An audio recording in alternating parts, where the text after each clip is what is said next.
ಟಿಪ್ಪು ಮರಣಕ್ಕೆ ಮುಂಚೆ ಇಲ್ಲೆಲ್ಲ ಬೀಭತ್ಸವಾಗಿ ಭೀಕರವಾಗಿ ಶಿಕ್ಷೆ ಕೊಡುವಂಥ ಪೇಂಟಿಂಗ್ಸ್ಗಳು ಇದ್ವು ಇದೇ ಗೋಡೆನಲ್ಲಿ. ಅದನ್ನು ವೆಲ್ಲೆಸ್ಲಿ ತೆಗೆಸಿಬಿಟ್ಟು ಈ ಪೇಂಟಿಂಗ್ನ ಬರೆಸ್ತಾ ನಮ್ಮ ಮಾಹಿತಿ ಇದೆ. 3ನೇ ಲೈನಲ್ಲಿ ಸಿಂಹಾಸನ ಛತ್ರಿ ಇದೆ ನೋಡಿ, ಅದು ಮುಮ್ಮಡಿ ಕೃಷ್ಣರಾಜ ಒಡೆಯರು. ಇವರು ಮದಕರಿ ನಾಯಕ. ಇಲ್ಲಿ ಮೀಸೆ ನೋಡಿ, ಮೀಸೆ ನೋಡಿ, ಹಣೆ ಮೇಲೆ ವಿಭೂತಿ ಪಟ್ಟೆ ಥರ ಏನೋ ಇದೆ ನೋಡಿ. ರಾಜ ಅಲಿ ಖಾನ್ ಟಿಪ್ಪುವಿನ ವಕೀಲ. ಟಿಪ್ಪು ರಾಯರು. ಟಿಪ್ಪು ಅವರ ವಕೀಲರು. ಸೊ ತಲೆಯಲ್ಲಿ ಕಿರೀಟ ಅಂತ ಹೇಳಿದ್ದು ಈಗ ಕಿರೀಟ ಕೆಳಗಡೆ ಬಿದ್ದಿದೆ ನೋಡಿ, ಪೇಟ ಟೈಪ್ ಕಿರೀಟ ಕೆಳಗಡೆ ಬಿದ್ದಿದೆ. ಇಲ್ಲಿ ಟಿಪ್ಪು ಖಡ್ಗ ಎತ್ತಿರೋದು ನೋಡ್ತಾ ಇದ್ರಿ. ಅಲ್ಲಿಂದ ಒಬ್ಬ ಸೈನಿಕ ಶೂಟ್ ಮಾಡ್ತಾ ಇದ್ದಾನೆ. ಇದು ರಂಗನಾಥನ ದೇವಸ್ಥಾನಕ್ಕೆ ಟಿಪ್ಪು ಸುಲ್ತಾನ್ ಕೊಟ್ಟಿರುವಂತ ಬೆಳ್ಳಿ ಬಟ್ಲು ಅಂತ ಇಲ್ಲೇ ಬರೆದಿದ್ದಾರೆ. ಕರ್ನಾಟಕದ ಇತಿಹಾಸದಲ್ಲಿ ಅಂದ್ರೆ ಇಲ್ಲಿ ಟಿಪ್ಪು ರೂಮ್ ಎಲ್ಲ ಇದೆಯಾ ಸರ್? ಮೇಲ್ಗಡೆ ಎಲ್ಲ ಓಪನ್ ಆಗಿದೆ ನೋಡಿ, ಯಾವುದು ರೂಮ್ಗಳಿಲ್ಲ. ಜಸ್ಟ್ ವಿರಾಮಕ್ಕೆ ಬರ್ತಾ ಇದ್ದಂಥ ಸ್ಥಳ. ರೂಮ್ ಇಲ್ಲ ಇಲ್ಲಿ? ರೂಮ್ ಇಲ್ಲ. ನೀವು ನೋಡ್ತಾ ಇದ್ದೀರಲ್ಲ, ನಿಮಗೆ ಕಾಣಿಸ್ತಾ ಇದೆ ಇಷ್ಟೇ. ವಿಶ್ರಾಂತಿಗೆ ಆಗಿ ಕಟ್ಟಿಸ್ಕೊಂಡಂತಹ ಒಂದು ಬೇಸಿಗೆ ಅರಮನೆ. ರೂಮೇ ಕಾಣಿಸ್ತಲ್ಲ, ಎಲ್ಲ ಕಡೆನೂ ಪ್ಯಾಸೇಜ್ ಇದೆ ನೋಡ್ಬೋದು. ಯಾವುದು ಗೋಪುರದ ರೂಮು ಇಲ್ಲಿ ನೋಡಿ, ಇಲ್ಲಿಂದ ಕಾಣಿಸುತ್ತೆ ನೋಡಿ. ಇದೇ ಥರ ಬಾಲ್ಕನಿಗೆ ಅಲ್ಲಿ ಕಾಣಿಸ್ತಾ ಇದೆ, ಇದೇ ಥರ ಆ ಕಡೆ ಕಾಣಿಸುತ್ತೆ, ಈ ಕಡೆಗೆ ಆ ಕಡೆ ಕಾಣಿಸುತ್ತೆ, ಈ ಕಡೆಗೂ ಕಾಣಿಸುತ್ತೆ. ನಿಮ್ಗೆ ಇಲ್ಲಿ ಯಾವುದೂ ರೂಮ್ ಅನ್ನೋ ವ್ಯವಸ್ಥೆ ಇಲ್ಲ. ಸೊ ಕ್ಲೋಸ್ಡ್ ಯಾವುದೂ ಇಲ್ಲ, ಏನಿಲ್ಲ. ಆರಾಮಾಗಿ ಬಂದು ನಿಶ್ಶಬ್ದವಾಗಿ ಈಗಲೇ ನೋಡ್ತಾ ಇದ್ದೀರಿ ಎಷ್ಟು ನಿಶ್ಶಬ್ದವಾಗಿದೆ ಅಂತ. ಇನ್ನು 230 ವರ್ಷದ ಕೆಳಗಡೆ ಇನ್ನೆಷ್ಟು ನಿಶ್ಶಬ್ದವಾಗಿತ್ತು. ಯಾವುದೇ ವಾಹನಗಳಿಲ್ಲದೆ ಇರೋ ಸಮಯದಲ್ಲಿ ಇಲ್ಲಿ ಆ ರೀತಿ ಆರಾಮವಾಗಿ ಸ್ವಲ್ಪ ಹೇಳೋದಲ್ಲ, ಯುದ್ಧ 17 ವರ್ಷ ಇದ್ದಾಗ 4 ವರ್ಷ ಶ್ರೀರಂಗಪಟ್ಟಣದಲ್ಲಿ ಇದ್ದಿದ್ದು ಅಂತ. ಬಹುತೇಕ ಯುದ್ಧದಲ್ಲೇ ಸಮಯ ಕಳೆದುಬಿಟ್ಟಿದ್ದಾದ್ರಿಂದ ಇಲ್ಲೆಲ್ಲೂ ರೂಮೇ ಕಾಣಿಸಲ್ಲ. ವಿಶ್ರಾಂತಿಗೆ ಅಷ್ಟೇ ಬರ್ತಾ ಇದ್ದು ಅನ್ನೋದನ್ನು ನಾವು ಸ್ಪಷ್ಟಗೊಳಿಸ್ಕೋಬೋದು. The entire palace itself is a room. ಒಂಥರ ಹಾಲ್ ಥರನೇ ಇದೆ. ನಿಮಗೆ ರೂಮು ಅಂತಲೂ ಎಲ್ಲೂ ಕಾಣಿಸೋದೇ ಇಲ್ವಲ್ಲ ನಿಮಗೆ. ಅಷ್ಟು ಬಾಗಿಲು ಮೇಲ್ಗಡೆ ಹೋಗೋದಕ್ಕೆ ಒಂದು ಪ್ಯಾಸೇಜ್ ಇದೆ ಅಷ್ಟೇ. ಅಲ್ಲಾಗಲಿ ಇಲ್ಲಾಗಲಿ ಎಲ್ಲೂ ರೂಮ್ ಇಲ್ಲ ಇಲ್ಲಿ.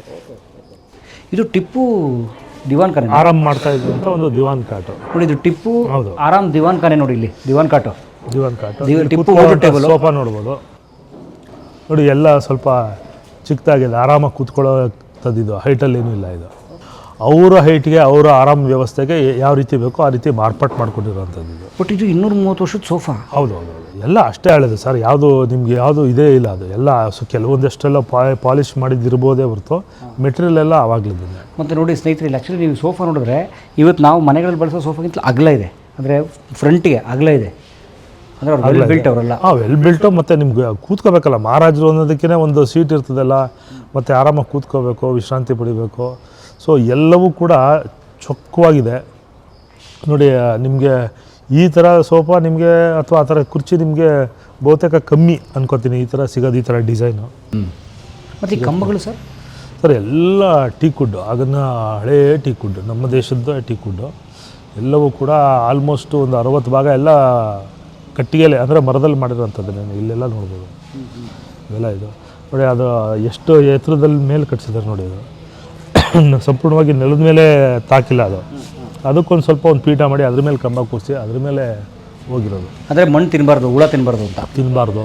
ಮತ್ತು ಜಗತಿ ಮೇಲೇ ಒಂದು ಬೇಸ್ ನಿರ್ಮಾಣ ಆಗಿರೋದ್ರಿಂದ ನಿಮಗೆ ಎಲ್ಲೂ ಮಣ್ಣು ತಿನ್ನೋಕ್ಕೆ ಅವಕಾಶವೇ ಇಲ್ಲ ನೋಡಿ. ಮಣ್ಣೇ ಇಲ್ಲ, ಕೆಳಗಡೆನೇ ಮಣ್ಣಿಲ್ಲ. ನಿಮಗೆ ನೀಟಾಗಿ ಸ್ವಚ್ಛವಾಗಿ ಚೊಕ್ಕವಾಗಿ ಭಾಳ ಚೆನ್ನಾಗಿದೆ. ಫ್ಲೋರಿಂಗ್ ಯಾವಾಗ ಮಾಡಿದ್ದು? ಎಲ್ಲ ಆಗಂದೆ ಸರ್, ಇದೆಲ್ಲ ಈಗಿಂದ ಅಲ್ಲವೇ ಇಲ್ಲ. ಈ ಕಲ್ಲು? ಹೌದು, ಎಲ್ಲ ಅವಾಗಲೇ ಮಾಡಿದ್ದು. ನೋಡಿ, ಹಂಗಾರೆ ಈ ಕಲ್ಲು ಕೂಡ ಆಗಿನ ಕಾಲದ ಕಲ್ಲೇ, ಟಿಪ್ಪು ಕಲ್ಲದು ಸರ್. ಬಹುಶಃ ಅವರಲ್ಲಿ ಬರ್ತಿರ್ಬೋದಲ್ಲ ಸರ್ ಈ ಬಾಲ್ಕನಿಲಿ? ಎಲ್ಲವೂ ಕೂಡ ಅವ್ರು ಓಡಾಡಿರೋಂಥ ಸ್ಥಳಗಳೇ, ಜಾಗಗಳೇ. ಯಾವುದೂ ಇಲ್ಲ ಅಂತ ಹೇಳಲಿಕ್ಕೆ ಬರೋದೇ ಇಲ್ಲ. ಅವರು ಸಮಯ ಈಗ ನೋಡಿದ್ರೆ, ನೀವು ಸುತ್ತಮುತ್ತಲಿನ ವಾತಾವರಣ ನೋಡಿದ್ರೆ, ಅವರು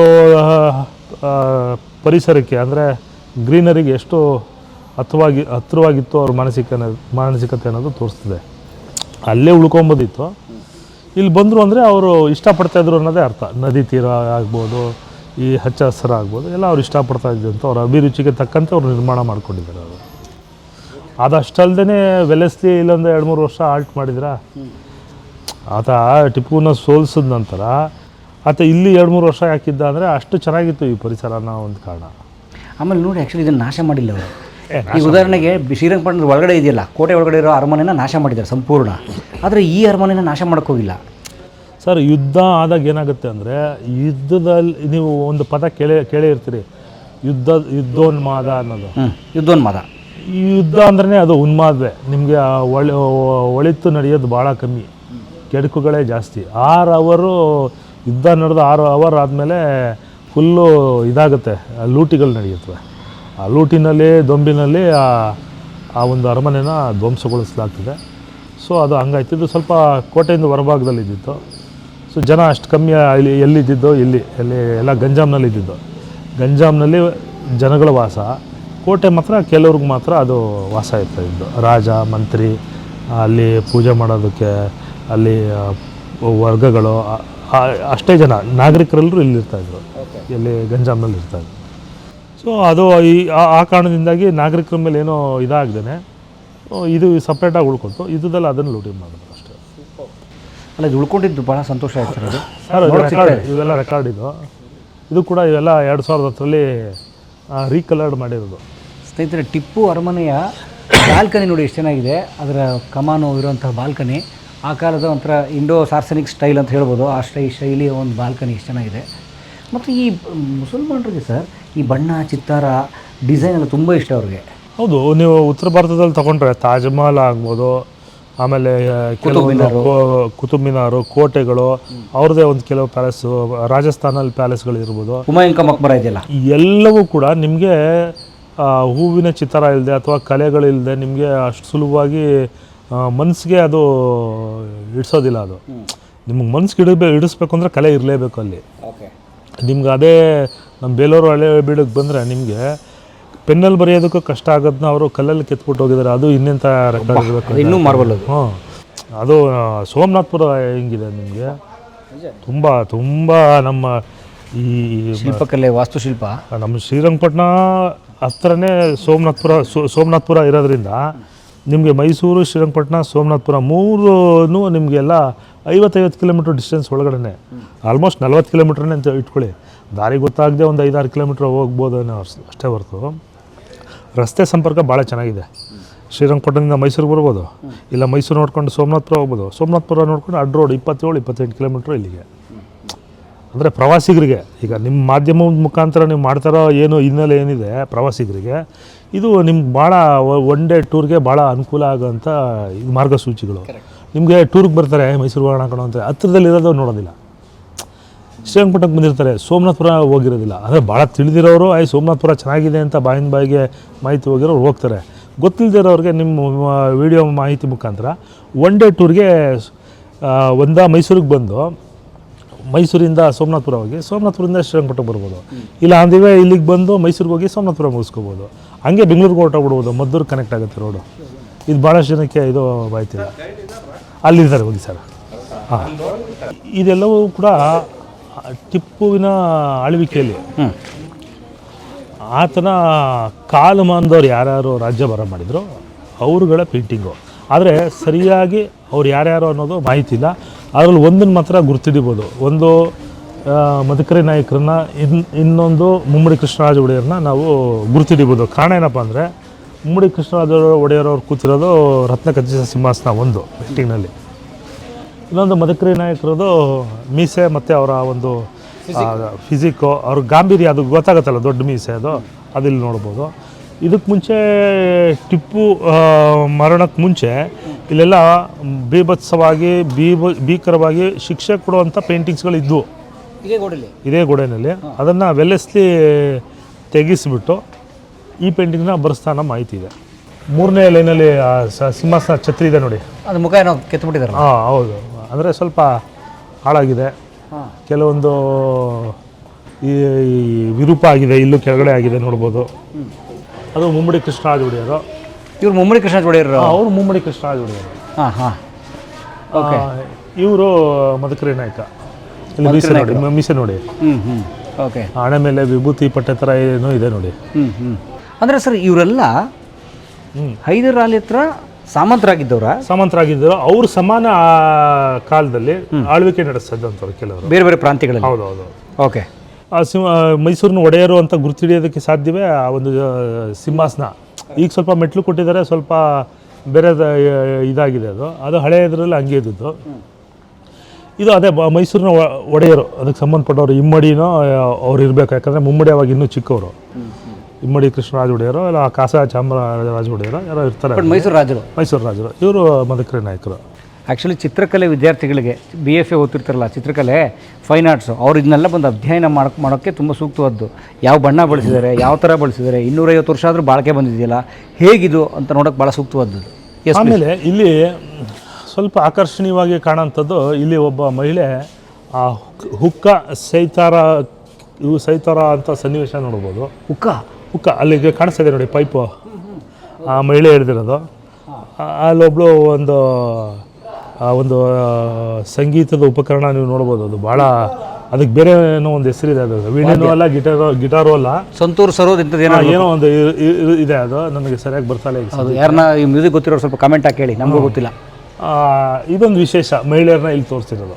ಅಂದರೆ ಮಹಿಳೆಯರ ಎಂಜಾಯ್ಮೆಂಟು. ಅಂದರೆ ಅದನ್ನು ಚಿತ್ರದಲ್ಲಿ ತೋರಿಸಿದ್ದಾರೆ. ಮತ್ತು ಇಲ್ಲೆಲ್ಲ ಇಲ್ಲೂ ಭಾಳಷ್ಟು ಸಾಮಂತರು, ಬಟ್ ಅವ್ರ ಹೆಸರನ್ನ ಎಲ್ಲೋ ಜಾಸ್ತಿ ತೋರಿಸಿಲ್ಲ. ಇಲ್ಲಿ ಭಾಳಷ್ಟನ್ನು ನಾವು ನೋಡ್ಬೋದು. ಆಗಿನ ಕಾಲಮಾನದ ಅವರ ಬಟ್ಟೆ ಮತ್ತು ಆ ಬಟ್ಟೆ ಹಾಕುವಂಥ ಶೈಲಿ. ಇಲ್ಲಿ ನೋಡಿ, ಇಲ್ಲೊಂದಷ್ಟು ಜನ ಮಹಿಳೆಯರದು ಒಂದು ಡಾನ್ಸ್ ನೋಡ್ಬೋದು. ಮ್ಯೂಸಿಕ್, ಸಂಗೀತ ಮತ್ತು ನೃತ್ಯ. ಕುಳಿತಿರೋದು ನೋಡ್ಬೋದು, ಇಲ್ಲಿ ನಿಂತಿರೋದು ನೋಡ್ಬೋದು.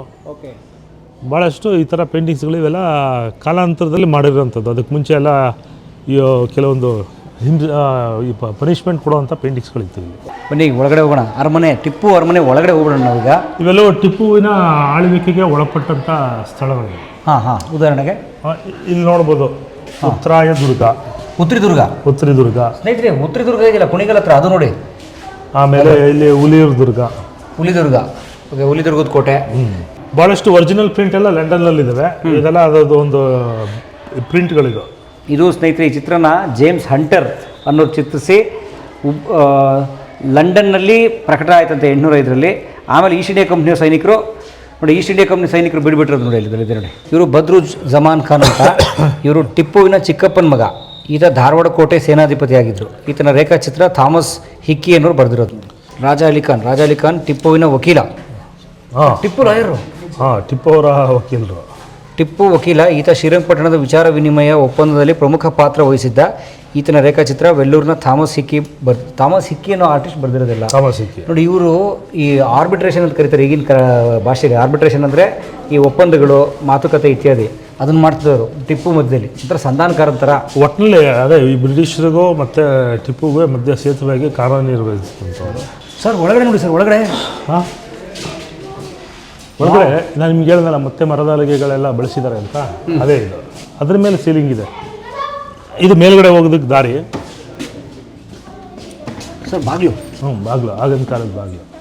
ಟಿಪ್ಪು ಅರಮನೆ ಬಾಗಿಲು ನೋಡಿ, ಒಂದು ಮೇಲ್ಗಡೆ ಹೋಗೋಕ್ಕೆ. ಬೇಸಿಗೆ ಇಲ್ಲ ಸರ್, ಇದೇ ಪಬ್ಲಿಕ್ಗೆ ಇಷ್ಟೇ ಇರೋದು ಪ್ರವೇಶಗಳು. ಓಕೆ. ಈಗ ನಿಮಗೆ ಮುಂದೆ ಬನ್ನಿ, ನಿಮ್ಮ ವಾಟರ್ ಗೇಟ್ ತೋರಿಸ್ತೇನೆ ನೋಡಿ. ಹೌದು. ಆರ್ಚ್ ಹತ್ರ ನಿಮಗೆ ಒಳಗಡೆ ಇದು ನಡೀತು. ಟಿಪ್ಪು ಮೇಲೆ ಯುದ್ಧ ನಡೀಬೇಕಾದ್ರೆ ಶೂಟ್ ಮಾಡ್ತಾನೆ ಒಬ್ಬ ಸೈನಿಕ ಅಂತೇಳಿ, ಅಲ್ಲೊಬ್ಬ ಸೊಂಟು ಪಟ್ಟಿಗೆ ಕೈ ಹಾಕಿದ್ದಾನೆ ಅನ್ನೋದು ಕೂಡ ನೋಡ್ಬೋದು. ಸೊ ತಲೆಯಲ್ಲಿ ಕಿರೀಟ ಅಂತ ಹೇಳಿದ್ದು ಈಗ ಕಿರೀಟ ಕೆಳಗಡೆ ಬಿದ್ದಿದೆ ನೋಡಿ, ಪೇಟ ಟೈಪ್ ಕಿರೀಟ ಕೆಳಗಡೆ ಬಿದ್ದಿದೆ. ಇಲ್ಲಿ ಟಿಪ್ಪು ಖಡ್ಗ ಎತ್ತಿರೋದು ನೋಡ್ತಾ ಇದ್ರಿ. ಅಲ್ಲಿಂದ ಒಬ್ಬ ಸೈನಿಕ ಶೂಟ್ ಮಾಡ್ತಾ ಇದ್ದಾನೆ.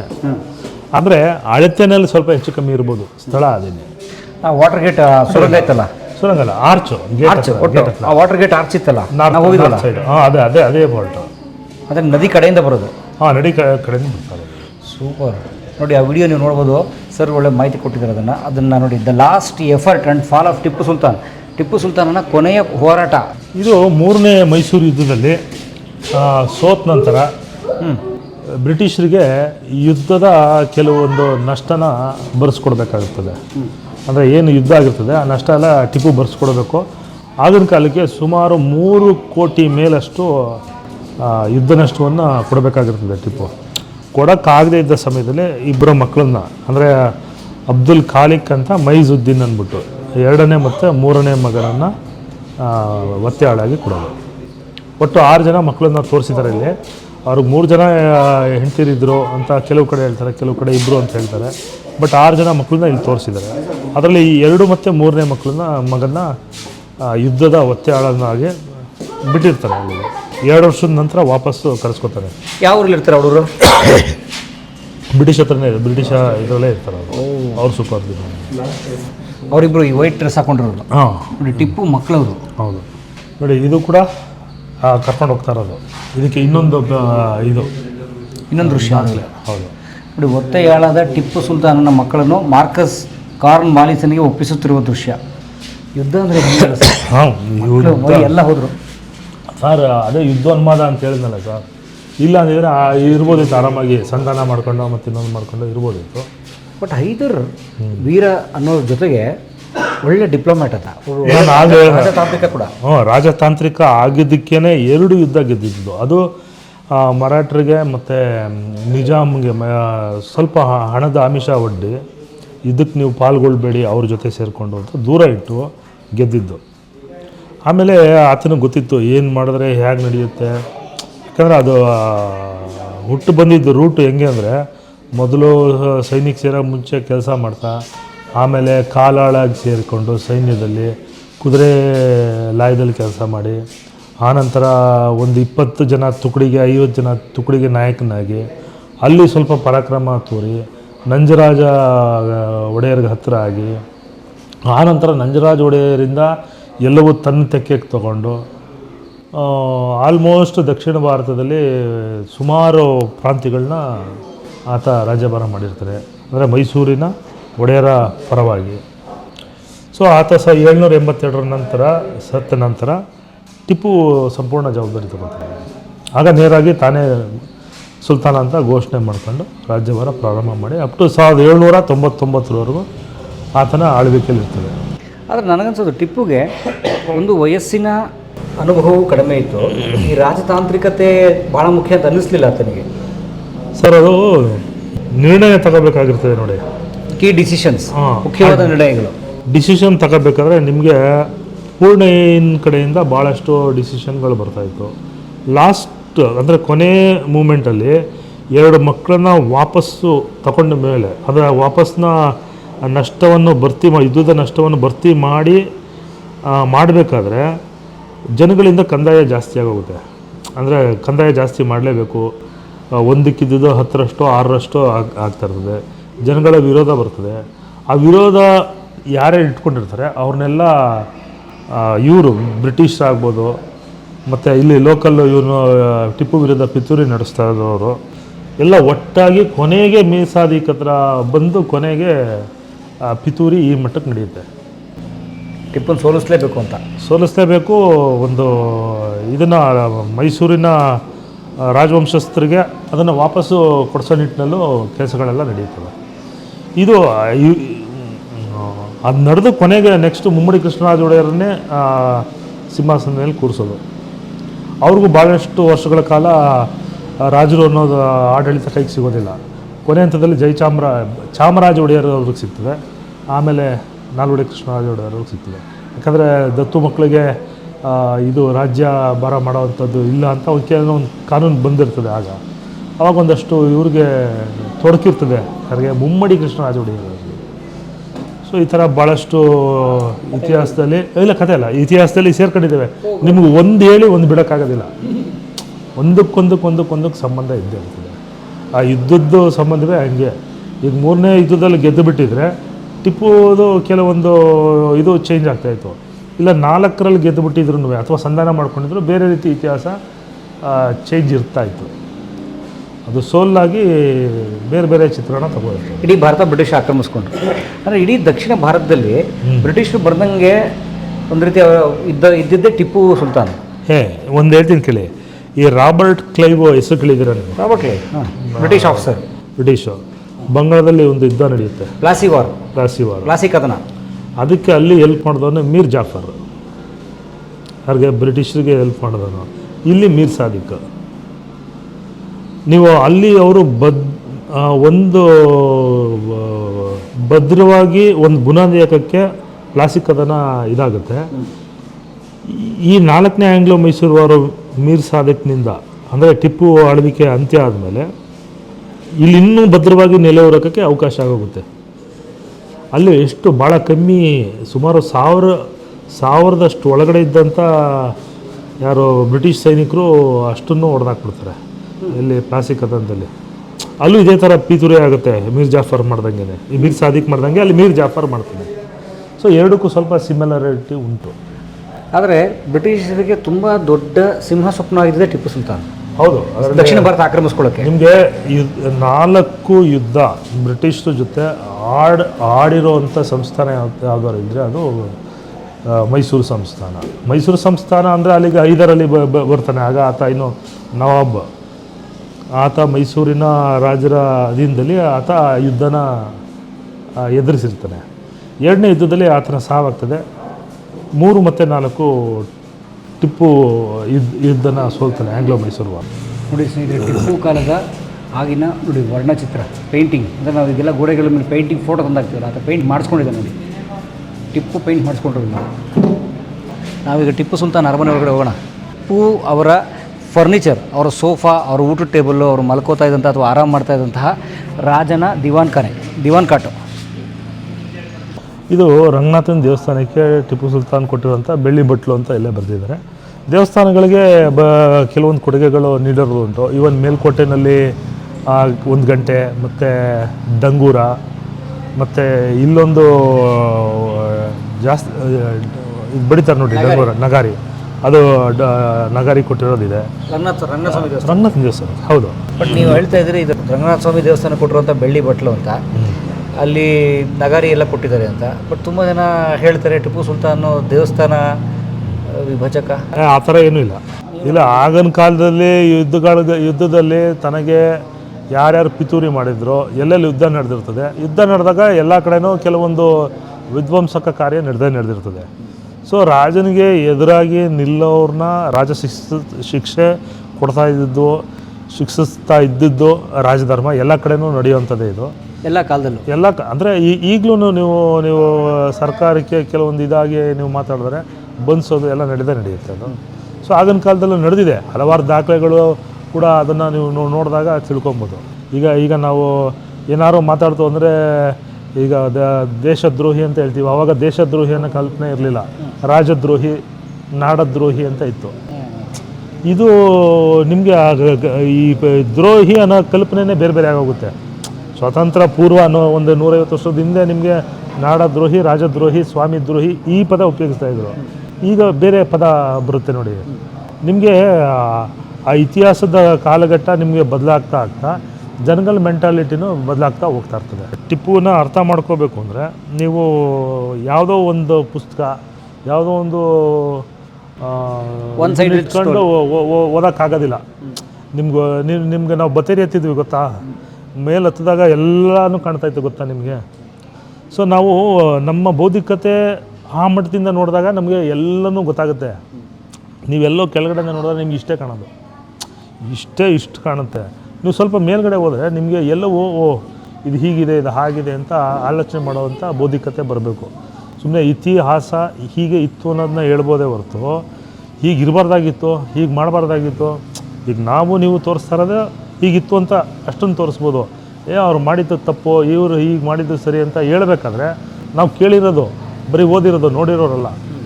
ನಾವೇನು ಹೇಳಬೇಕಾಗ್ತದೆ ಅಂದರೆ ಹಲವಾರು ದಾಖಲೆಗಳು. ಈ ಟಿಪ್ಪುವಿನ ಬಗ್ಗೆ ಬರೆದಿರೋರೆ ಬಹುತೇಕರೆಲ್ಲ ಒಳಗಡೆಯವರು ಅಂದರೆ ನಮ್ಮ ದೇಶದವ್ರು ಬರೆದಿರೋ ಸ್ವಲ್ಪ ತೀರ ಕಮ್ಮಿ. ಹೊರಗಡೆಯವರು ಓದಿಸ್ಕೊಂಡ್ರೆ ಪರ್ಷಿಯಾದವ್ರು ಬರೆದಿದ್ದಾರೆ,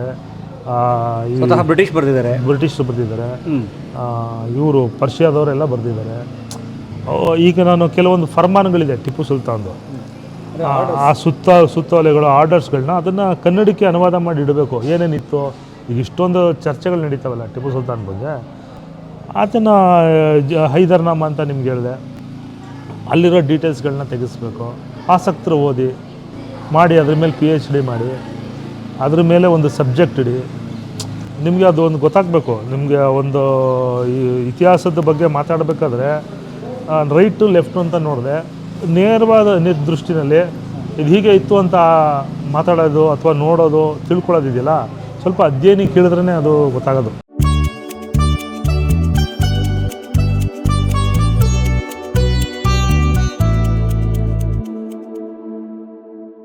ಎಲ್ಲರೂ ಕಲಾ ಮಾಧ್ಯಮ ನೋಡಿ, ಸಬ್ಸ್ಕ್ರೈಬ್ ಮಾಡಿ, ಗಂಟೆ ಹೊಡಿ ಅಷ್ಟೇ. ಅಷ್ಟೇ. ವಿಡಿಯೋ ನೋಡಿದ್ದಕ್ಕೆ ನಿಮಗೆ ತುಂಬ ಧನ್ಯವಾದಗಳು. ಪುಸ್ತಕಗಳನ್ನು ಓದಿ. ಓದು ಮನಸ್ಸನ್ನು ಅರಳಿಸುತ್ತೆ, ಬುದ್ಧಿಯನ್ನು ಚುರುಕು ಮಾಡುತ್ತೆ, ಕಾಣದ ಹೊಸಲೋಕವನ್ನು ಪರಿಚಯಿಸುತ್ತೆ. ಹಾಗಾಗಿ ಓದಿ, ಓದುವ ಸಂಸ್ಕೃತಿ ಹೆಚ್ಚಾಗ್ಲಿ. ಧನ್ಯವಾದ.